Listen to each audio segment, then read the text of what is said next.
Why do I care about influence? I care about influence because businesses are built on people. People have all these weird bugs in the system. They act f***ing weird. Like, people act weird. They act crazy. They act at total odds from what they say they want. To do the job, to live your life, and protect yourself from all of the things that may affect your life. There are people right now that have been told that they're worthless. The next step is being a leader. You have to decide that you want to lead. You have to step forward. That means not being like everybody else in your school. I don't care if you're in 6th grade or you're in college right now. It's being a leader. I've come to learn that there's a huge difference between failing and failure. Failing is like stubbing your toe, you know it happens. It's a verb, you know it's just something you do. But failure is a noun, it's an identity.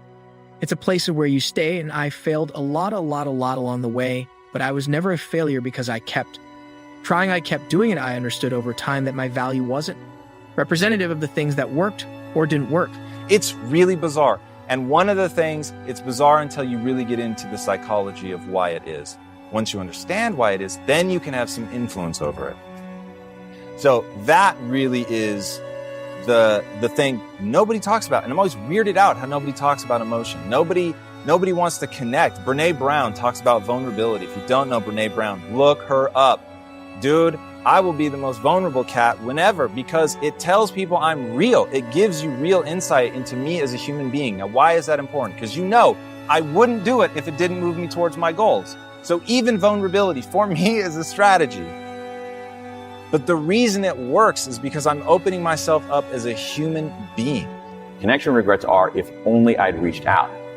And these are regrets about relationships, where you have a relationship, or you should have had a relationship, and it comes apart, usually through drifts, and you want to reach out, but you don't because you think it's going to be awkward and the other side's not going to care, so it drifts out even more, and then in some cases it ends up being too late. And so these 4 regrets, to me, reveal what makes life worth living. What do we want out of life? We want a stable foundation. We want some stability. We want a chance to do something. We want a chance to learn and grow and lead a psychologically rich life. You're connecting with people on a real level. It is just a truth. Human beings want to connect with authentic people. And the people they distrust the most are the ones that they can't understand their motives. When you don't understand someone's motives, I'll speak for myself. When I don't understand someone's motives, they freak me out. I can feel them trying to move me around the chessboard, and I don't know why. I don't mind when I feel someone moving me around the chessboard when I know why they're doing it, because then I can decide if I want to move or not. But if I don't know why, there's just that resistance to being moved, the unknown, the unease that causes. So once I fully accepted that I was dealing with humans, that they didn't want to feel me moving them around the chessboard, that they would respond. If I opened myself up to them, they would open themselves up to me, that they would open themselves up to each other, that we could really get some teamwork and some cohesion. If I hired for compassion, which is it just works in human societies. Humans are a social animal. We want to do the right thing. I'm convinced that most of us want to do the right thing. And what else do we want? We want love. We want connection to other people. And that's what makes life worth living. In a weird way, regret also taught me about what makes a good life, because I had collected 16,000 regrets from people in 105 countries. And when they told me their regret, in a sense, they were also telling me about what made life worth living. How do I turn that? Like, how do I take something that feels like it hurts and turn it into progress? This is important. In some ways, it's central. Regret hurts. There's no question about that. But here's the thing. Regret also instructs, and you can't have one without the other. So if you avoid the pain, you don't get any of the learning. So what you have to do is be able to process that pain. And I think there's a way for us to do that, to take our regrets, use them as signals. It was so frustrating because I was chasing an idea of value, not understanding that I was valued to begin with. A crumpled up 20 bill is still 20. It doesn't lose its value when it's beaten up. You have a right to what you're feeling. But just because you feel it doesn't mean it's real. I'm going to acknowledge that I don't like this, but I'm also going to acknowledge that I don't want to stay in this feeling, because if I already have to go through this diabetes, I already have to go through being different.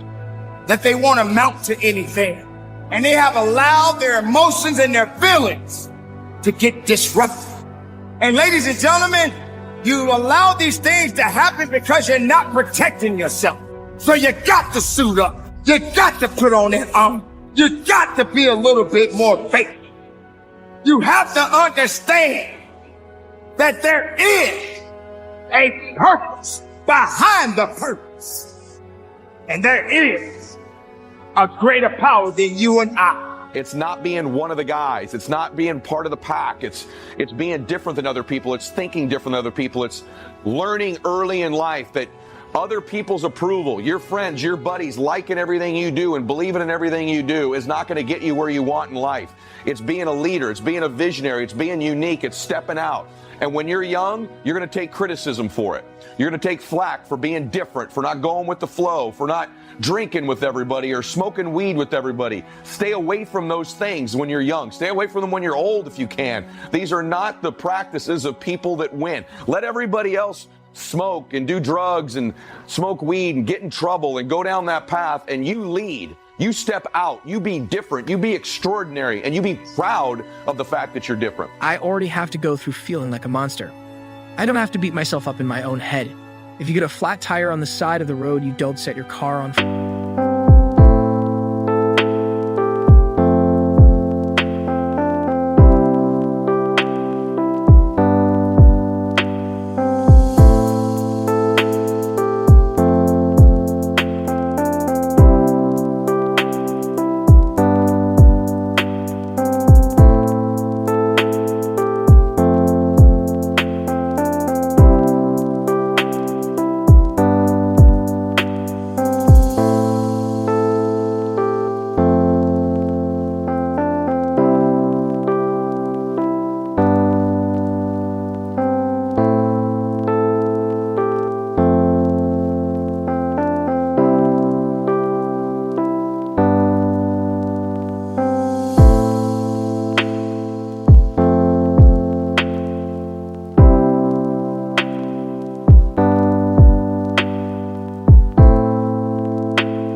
Fire. You deal with the flat tire, but that's what I felt like I was doing, and a lot of people set the car on fire instead of addressing the main issue. They'd build upon it and make it worse. How can I become more than what's happened to me? How can I become more than the circumstance that I hate? But how can I not let the hate towards the circumstance? No matter how you look at things, you can't do it alone. But you better put on that armor. Don't glorify yourself, because you're only passing through. Suit up that armor and be about your business, because that's what we have to do. Don't take your life for granted. Don't feel that you cannot be touched, because you must know, keep that armor on, carry on, and live strong. And from the bottom of my heart, keep the faith, look up, and conduct your business. The question is, why do we fall? The next thing is you got to work on your self-confidence, right? You got to become more confident. You know, when you're listening, it's something you don't have enough of. Self-confidence is the process, listen to me, of keeping the promises that you make to yourself. When you begin to make a promise, I'm going to get up at a certain time, or I'm going to clean my room, I'm going to get a certain grade, I'm going to study, I'm going to do something, deliver on the promise you make to yourself. Not what you promise your parents or you promise your friends, what you promise you. When you begin to stack what you promise yourself and you deliver on it, you begin to build a reputation with yourself that you can trust you, and that will serve you the rest of your life when you trust and you like you. That's self-confidence. Keep the promises you make to yourself. The next...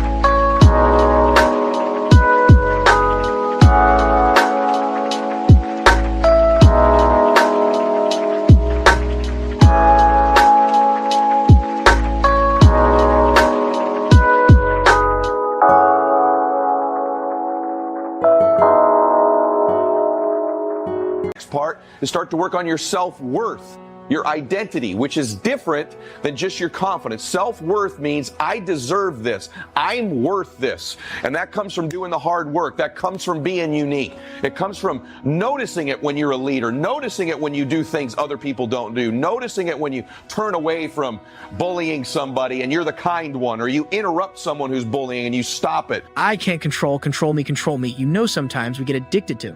This is like making everything beautiful. Making everything like amazing, and sometimes we have to be real.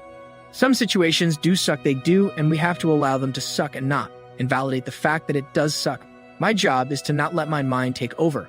And that's when I win and when I lose and everything in between. You have a choice between what you think and what you do, and that choice is everything is everything.